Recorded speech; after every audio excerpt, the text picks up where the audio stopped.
So this is the moment we've been waiting for. The presidents of Russia and the United States. Let's see if we can hear anything.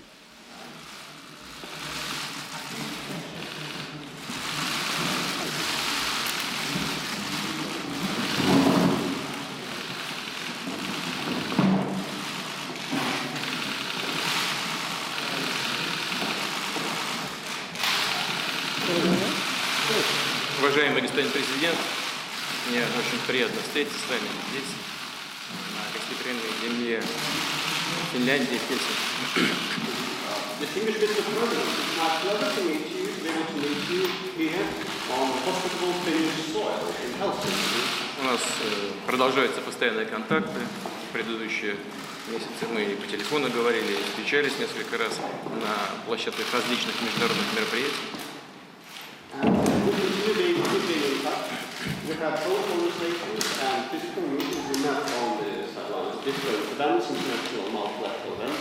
Ну, конечно, настало время поговорить обстоятельно о наших двусторонних отношениях и по различным болевым точкам в мире, и достаточно много для того, чтобы мы обратили на это внимание. And now it's time to talk in detail about our bilaterals, as well as some of the hot points worldwide. There's quite a number of these for us to make note of and discuss them. Thank you so much. Thank you. Thank you very much. Well, first of all, Mr. President, I'd like to congratulate you on a really great World Cup, one of the best ever, from what everybody tells me, one of the best ever, and also for your team itself doing so well.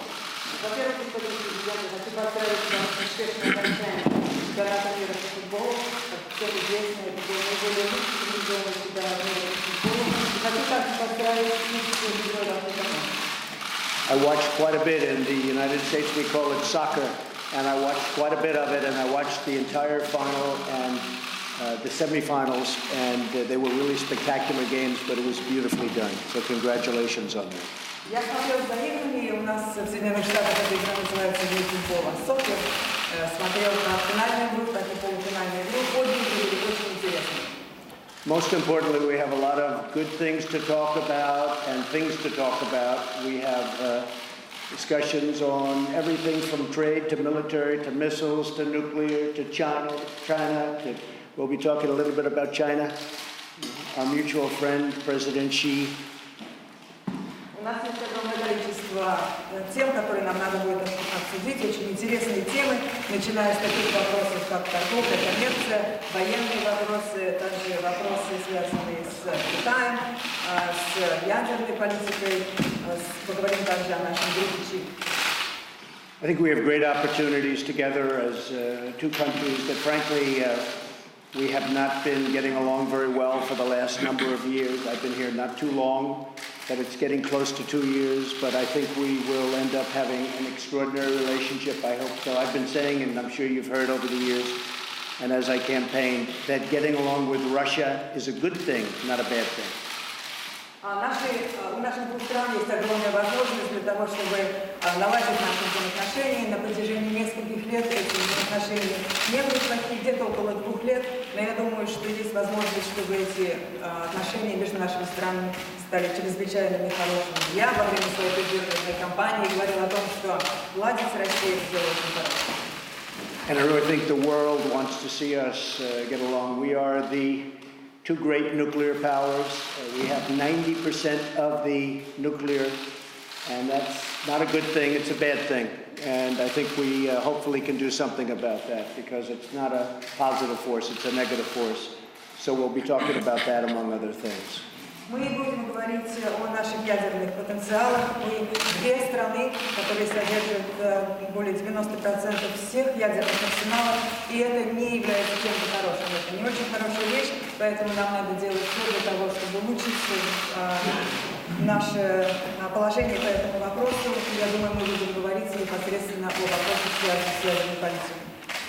And with that, the world awaits, and I look forward to our personal discussion, which I think begins now, and then we're going to meet our whole team.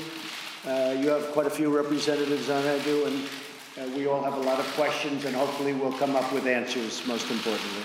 It's great to be with you. Сначала мы встретимся вдвоем, потом мы встретимся с нашими командами. Я знаю, что вы большое количество людей, и я думаю, что мы сможем обсудить большое количество очень важных для нас вопросов.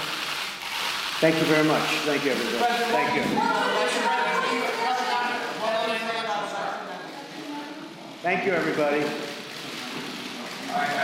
Thank you very much. He looks angry.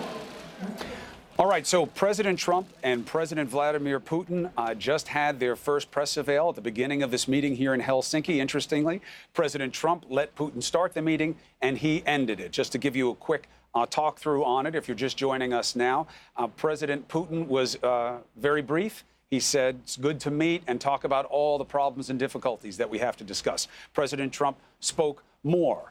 He talked first about the World Cup, congratulated Putin, said that it was supposedly one of the best World Cups ever, and that he watched a lot of it. It seemed really good. He then gave a list of issues to talk about. He did not mention the U.S. election in that list of issues. He said that Russia and the United States have not been getting along over the last few years, but that he promised that he, the United States and Russia would have what he calls an extraordinary relationship, and that the world wants the two countries to get along well because they have 90% of the world's nuclear capabilities, and that is a bad thing. And that may be a little nod to talking about something called the START arrangement between, that's an acronym, about the amount and reduction of nuclear weapons and long-range missiles that is due to expire in 2021 if it isn't extended. A little bit of a nod there. And then the media told to leave the room. Now the two men will be together. We're hearing for as long as 90 minutes. Another question that we had early on may have been answered. Who's in the room? We heard two voices as translators there. When Putin spoke, there was a male voice that translated into English afterwards. When President Trump spoke, there was a female voice that translated afterwards. We didn't see the people, but it does suggest, obviously, two people in the room.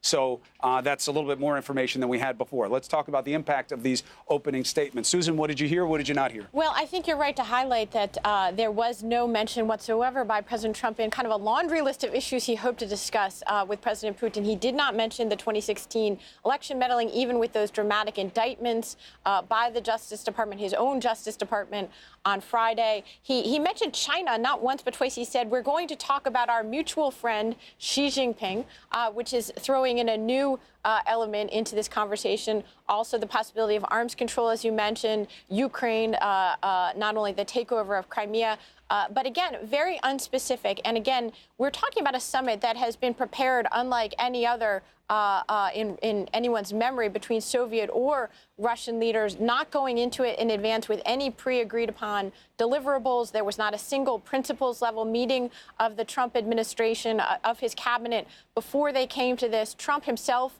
last week told us it would be a loose meeting.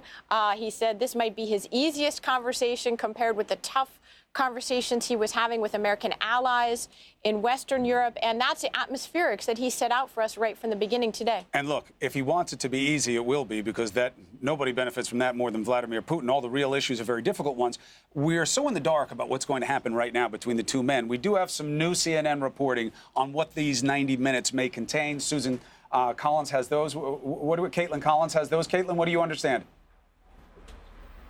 Well, Chris, we're learning a little bit more about why it is that President Trump wanted to sit down one-on-one with Vladimir Putin to start this summit off, something they're slated to be in there for 90 minutes or so. The CNN White House team is now reporting that they made that request during those initial talks about setting up this meeting in the first place. And there are three reasons why President Trump thought it was a good idea to sit down one-on-one with President Putin. One of those is he feels that it's a better way for him to assess his personality, to get to know him better when they are sitting there, just the two of them in that room, of course, with the translators, but no other big presences in the room. A second is that the president didn't want anything from this meeting to leak to reporters, as it has happened in the past during other meetings with foreign leaders. The details of what was said or the reactions to something President Trump said has quickly leaked to the media. He didn't want that happening. And the third reason is potentially the most interesting, and that is that the president didn't want any of his aides who favor taking a hard line against Russia to undercut him during his conversations with Vladimir Putin to start this summit off. So three reasons there. The president thinks he can better assess his personality. He didn't want any details from the meeting to leak, and he didn't want any of his aides to undercut him on what he said to the Russian president, Chris. It's a notepad, too. Do you see that? All right. Thank you very much, Caitlin. Appreciate that. Certainly fills in some of the blanks for us. David, you know, first of all, we have to remember, Vladimir Putin is not just another politician, okay? He is a long-time KGB agent.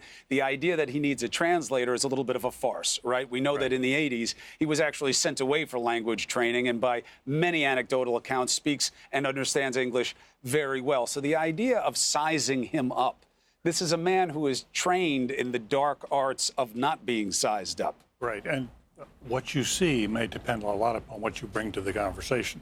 When George W. Bush met him, he said, I looked into his eyes and I could see the soul of a man I could get along with. And Bob Gates, the Secretary of Defense, said, I looked into Putin's eyes and what I saw was a cold-blooded killer. And that's a very different interpretation. What really struck me about these opening statements is that as a general proposition, President Trump named all the problems of the future and didn't talk about anything about the issues that have brought us to these impasses, why the relationship is deteriorated, you know, whether it be our elections or Ukraine and Crimea or trying to split up NATO, that whole litany, he just is sort of swept away. The Skripal poisoning. And I think that's why he doesn't want his Bolton and other hardliners in there, because they are reminding him of all those issues. You can't, you know, from Bolton's point of view, you just simply can't walk away from the past. You have to deal with the past in order to go into the future. Well, this is an easy conversation, though, based on what he just outlined Absolutely. there. If you want to talk to Russia about Syria, he'll talk to you all day and tell you about how he's going to make you the greatest deal to get out of there, which is what Trump says he wants. If he wants to talk about strategic Syria? arms. I didn't. He did mention Syria, but we'll see what that actually means after the meeting. But, Jeff, if you want to talk about strategic arms, you want to talk about START, sure. Putin will talk to you about that all day. He'd love to know more about the U.S., you know, the U.S. munitions and what kind of capabilities we have. No question at all. And one thing I was also struck by, only one of the two leaders had a notepad next to him. That was Vladimir Putin. I did not see that the president has one. Of course, he might have one, or the translator might have one. But there's no question that is what many advisors, as David was saying, are worried about, the fact that what will he, you know, potentially give up in there or not. But I was also struck by the slouch. Vladimir Putin, it's sort of how he sits. I think President Obama once described him as he looks like he's the bored kid in the back of the classroom. Of course, he is anything but that, you know, no question. So if there's any sizing up going on here, I think it's the other way around, right? As opposed to him trying to get something from, you know, trying to learn something. But the question is that this is still so different than that Singapore summit. I can't stop thinking about that. But one of the reasons that they're not calling it a summit, or they're sort of lowering expectations, there'll be no signed document coming out of this. There'll be no signed agreement coming out of this. And that know that matters for sure. I know that your reporting is going to be fast and true, but what I'm saying is, do you think Trump can leave something like this? He'll talk about it, but I don't believe they'll moment? sign a joint communique or a document like they did in Singapore. Of course, that wasn't worth much more than the paper it was printed on. But again, you have this very extraordinary notion of the President of the United States does not really agree with the policy, the Russia policy of his own government, never mind those critics, you know, on the outside. And so you have, first of all, that remarkable report we just heard from CNN's White House team saying there are 3 reasons why the president wanted this meeting one-on-one. So first of all, they've now confirmed the reporting, which previously only came from the Russians. The Russians have put out more information in advance of this summit than the government of the United States of America. So first of all, that's an extraordinary thing.